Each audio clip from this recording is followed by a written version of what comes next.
Hello everyone, आप सभी का स्वागत है इस लेटेस्ट वीडियो में, जहां आज हम कक्षा 10 साइंस हिंदी माध्यम के कुछ महत्वपूर्ण बहुविकल्पी प्रश्नों को हल करेंगे। तो हमारे पास पहला प्रश्न है, निम्नलिखित में से कौन सा भौतिक परिवर्तन नहीं है, अर्थात वह एक रासायनिक परिवर्तन है।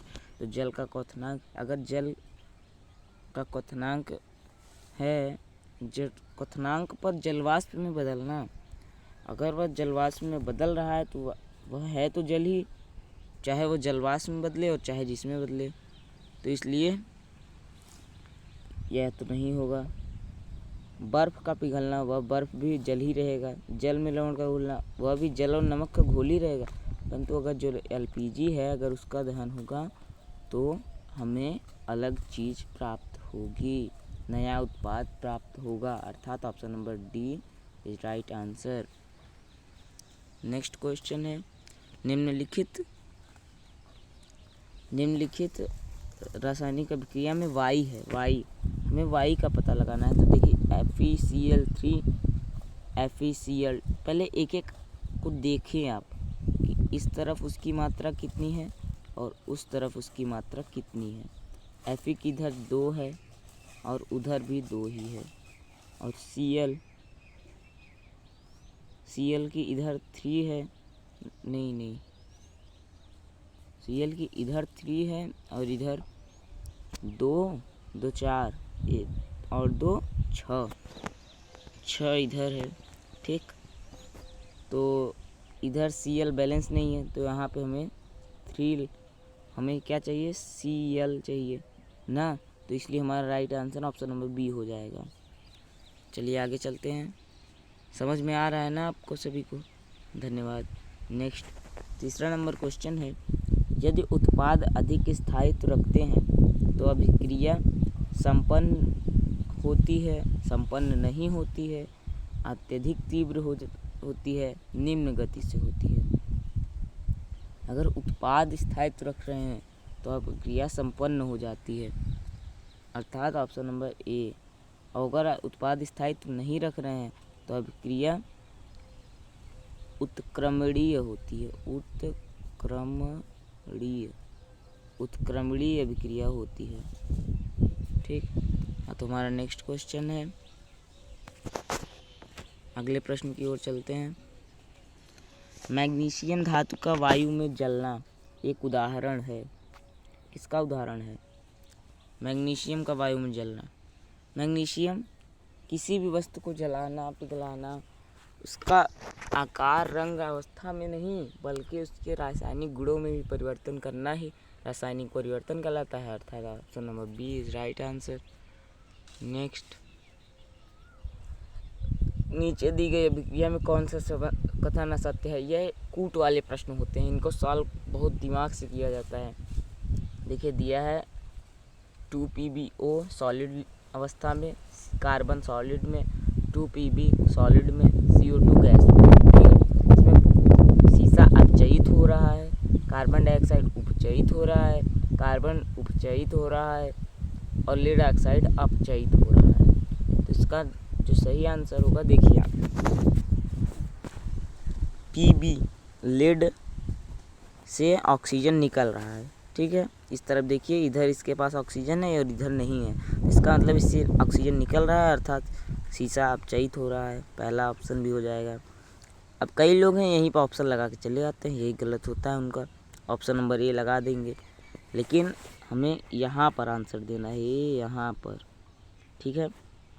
दूसरा, कार्बन डाइऑक्साइड उपचयित हो रहा है, बिल्कुल सही।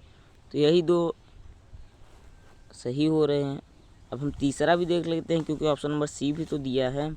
तो तीसरा है कार्बन उपचयित हो रहा है, यह गलत हो जाएगा, क्योंकि कार्बन उपचयित हो रहा है, कार्बन डाइऑक्साइड नहीं। ऑप्शन नंबर तीसरा सही होगा और पहला, ठीक।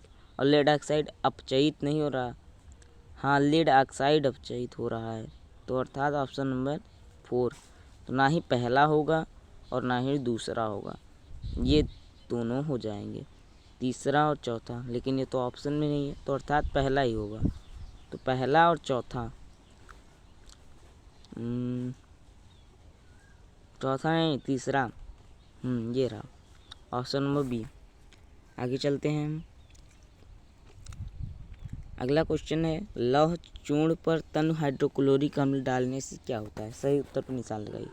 लौह चूर्ण यानी Fe प्लस तनु हाइड्रोक्लोरिक अम्ल, तनु लिखिए चाहे ना लिखिए कोई मतलब नहीं है, HCl पर क्या मिलता है ना, तो Fe प्लस का होता है तो ये माइनस के साथ करेगा अभिक्रिया, तो FeCl2।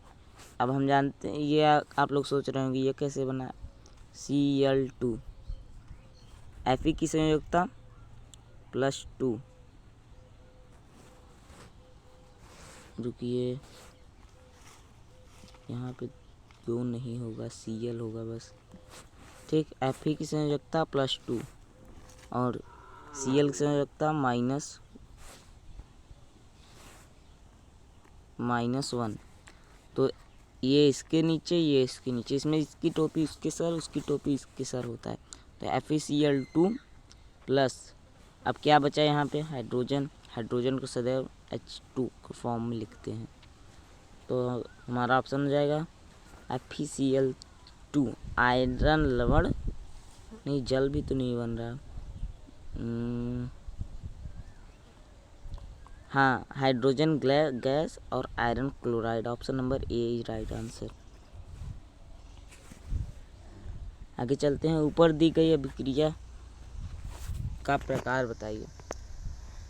यदि किसी अभिक्रिया में कोई अभिकारक किसी अभिकारक को उसके लवण के विलयन से विस्थापित कर दे अपनी अधिक क्रियाशीलता के कारण, तो उसे विस्थापन अभिक्रिया कहते हैं। देखो Fe2O3 था और Al था, Al ने Fe को भगा दिया और O3 के साथ कनेक्शन बना लिया, इसलिए यह विस्थापन अभिक्रिया है। नेक्स्ट 5वां, विकृत गंधिका को रोका जा सकता है। विकृत गंधिका को रोका जा सकता है भोजन को फ्रिज में रखकर, सूर्य के प्रकाश से दूर रखकर, प्रतिआक्सीकारक मिलाकर, अर्थात option number D is right answer सभी। हमारे पास अगला प्रश्न है, निम्नलिखित अभिक्रियाओं में से द्विविस्थापन अभिक्रिया के उदाहरण बताइए। जिनमें देखिए 2-2 करके 2 अभिकारक हैं, ये 2 अभिकारक हैं और 2-2 करके हैं, तो ये वाला तो हो जाएगा, ठीक। और फिर होगा ये वाला, दूसरा और चौथा, लेकिन ये ऑप्शन में नहीं है। हाँ केवल दूसरा तो है, तो केवल दूसरा हो जाएगा।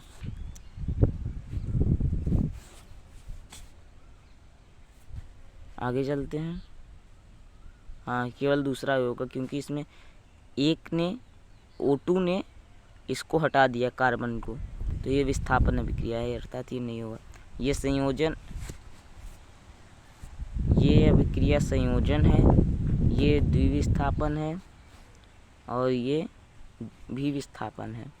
नेक्स्ट, निम्नलिखित में से कौन सी संयोजन अभिक्रियाओं का, संयोजन अभिक्रिया जिसमें इधर 2 हो उधर 1 हो, ये रहा एक।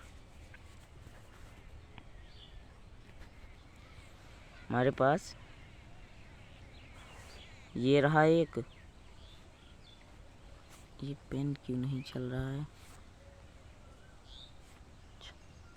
हमारे पास ये रहा एक और एक रहा ये दूसरा तीसरा, इसलिए ऑप्शन नंबर डी। ऐसे ही वीडियो के लिए चैनल को लाइक शेयर एंड सब्सक्राइब करें। धन्यवाद।